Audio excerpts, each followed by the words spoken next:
కొత్తగా తీసుకుంటే మనకి మ్యాట్రిమోనియల్ ఫ్రాడ్స్, గిఫ్ట్ ఫ్రాడ్స్ అని వచ్చేసినాయి. మ్యాట్రిమోనియల్ ఫ్రాడ్ లో హైలైట్ ఏంటిది అంటే, ఇప్పుడు మనం ఎవరైతే అమ్మాయిలు అబ్బాయిలు మ్యాట్రిమోనియల్ సైట్ లో రిజిస్టర్ చేసుకుంటారో, సపోజ్ ఒక అమ్మాయి ఉంది, ఆమె మ్యాట్రిమోనియల్ లో పెట్టింది, ఆమెకు ఒక అబ్బాయి ప్రొఫైల్ పాపులేట్ అయింది.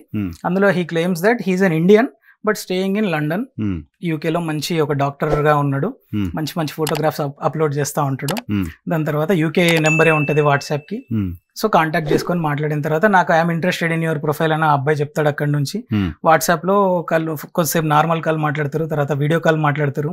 దాని తర్వాత he claims that he have lot of money and dowry మీద ఎలాంటి ఇంట్రెస్ట్ లేదు, సో నువ్వు నాకు బాగా నచ్చినావు, నేను చేసుకుంటా అది అని చెప్పిన తర్వాత the very next day he will say నేను నీకు ఒక గిఫ్ట్ పంపిస్తున్నా, ప్లీజ్ యాక్సెప్ట్ ఇట్ అని చెప్పేసి చెప్తాడు అనమాట. సో ఆటోమేటిక్గా గిఫ్ట్ అన్న తర్వాత ఎవరైనా కొంచెం హ్యాపీ అయిపోతారు. దాని తర్వాత నేను అవైలబుల్గా ఉండను, నువ్వు అది పికప్ చేసేసుకో అని చెప్పేసి కొన్ని అవర్స్ ఆ అబ్బాయి స్విచ్ ఆఫ్ లో ఉంటుంది ఫోన్.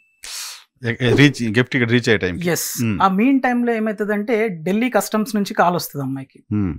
సో మీకు ఒక 40 లక్షలు 50 లక్షలు విలువ చేసే డైమండ్ నెక్లెస్ వచ్చింది, అది మీకు కావాలి అనుకుంటే ఒక 70,000 కస్టమ్ ట్యాక్సెస్ ఉన్నాయి, అది పే చేస్తే మీది మీకు వచ్చేస్తుంది.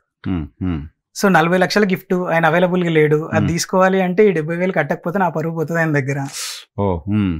ఈ ట్రిక్ తోటి ఏం చేస్తారంటే అమ్మాయిలు they will fall in to the trap. ఏదో ఒక రకంగా డబ్బులు అరేంజ్ చేసుకోను, ఈ లోన్ యాప్స్ నుంచి తీసుకోను, పే లెటర్ లాంటి అప్లికేషన్స్ ఉంటాయి కదా, తీసుకొని ఫస్ట్ ఆ కస్టమ్స్ వాళ్ళకి పేమెంట్ చేస్తారు. చేసిన తర్వాత తెలిసేది ఏంటంటే అక్కడ మ్యాట్రిమోనీ ప్రొఫైల్లో అకౌంట్ ఎగిరిపోతుంది, వాట్సాప్ అకౌంట్ బ్లాక్ అయిపోతుంది, ఈ కస్టమ్స్ నెంబర్ స్విచ్ ఆఫ్ వస్తుంది. Fishing kind of fishing, simple.